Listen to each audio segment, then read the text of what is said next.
রাজ্য এবং কেন্দ্রের দুই সরকার সেই অপরাধীদের কোনো রকম শাস্তির ব্যবস্থা করেনি। তারপরে আমরা দেখেছি কালিয়াগঞ্জের উপনির্বাচনে যেইভাবে তামান্না খাতুনকে বোম মেরে হত্যা করা হয়েছে এবং আজ সিঙ্গুরে এক বেসরকারি হসপিটালে নার্সিংহোমে গতকাল রাতে একজন নার্সকে ডিউটিরত অবস্থায় ঝুলন্তভাবে পাওয়া গেছে। তারই প্রতিবাদে আজকে আমাদের এই মিছিল বিক্ষোভ কর্মসূচি, সেখানে আমাদের এখন বক্তব্য রাখবে ভারতের গণতান্ত্রিক যুব ফেডারেশন চণ্ডীতলা 1 লোকাল কমিটির সভাপতি কমরেড পল্লব চক্রবর্তী।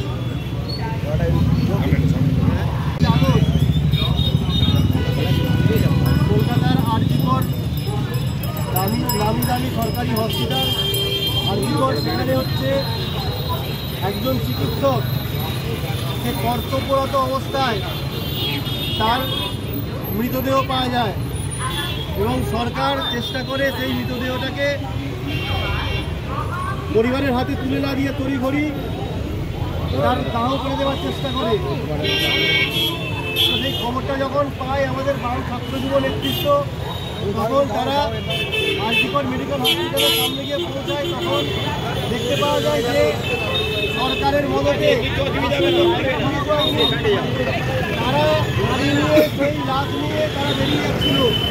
এমন অবস্থায় আমাদের ছাত্র যুব নেতৃত্ব সেখানে পৌঁছে আটকে দেয়।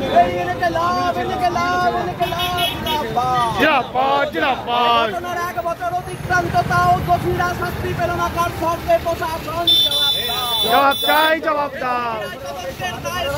দায়িত্ব নিলেও আজকেও দোষীরা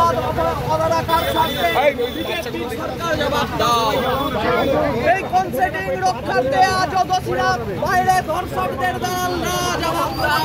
জবাব চাই, জবাব দাও। রাস্তায় ধর্ষকরা হুঁশিয়ার, হুঁশিয়ার। ইনকলাব জিন্দাবাদ, জিন্দাবাদ, জিন্দাবাদ। রাস্তায় ধর্ষকরা হুঁশিয়ার, হুঁশিয়ার, হুঁশিয়ার। তোমার ভাই বোনেরা রাস্তায় ধর্ষকরা হুঁশিয়ার। এই ইনকলাব, ইনকলাব, ইনকলাব জিন্দাবাদ। এই ধর্ষকদের শাস্তির দাবিতে এই মিছিল চলছে, চলছে, চলবে। এই ইনকলাব জিন্দাবাদ। আগামী 15ই আগস্ট শুক্রবার স্বাধীনতার